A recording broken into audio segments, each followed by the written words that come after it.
Welcome. If you're using the Telegram app on your PC and want to enable automatic file downloads from private chats with the latest update, you're in the right place.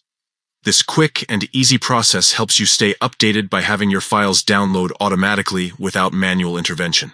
First, start by opening your Telegram app on your PC. Once the app is up and running, look at the top left corner of the screen and tap the 3 horizontal lines. This is often called the hamburger menu.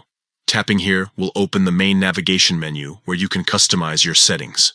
Next, from this menu, click on Settings. This opens up the settings panel with various options to control your Telegram experience.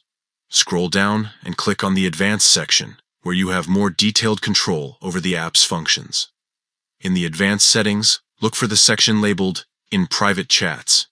Here, you will see various media types with toggles for automatic downloads.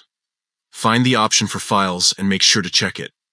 This activates auto downloads specifically for files such as documents and other attachments sent in private chats. By completing these steps, you will have successfully enabled the automatic download of all files shared with you in your private Telegram chats on your PC.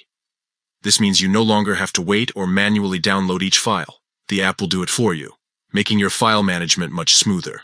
Keep in mind, this setting helps ensure you don't miss important files and makes accessing shared media faster and more convenient. However, it could also consume storage and bandwidth, so adjust according to your preferences. That's all you need to do. Enjoy a seamless Telegram experience with files automatically downloading in your private conversations.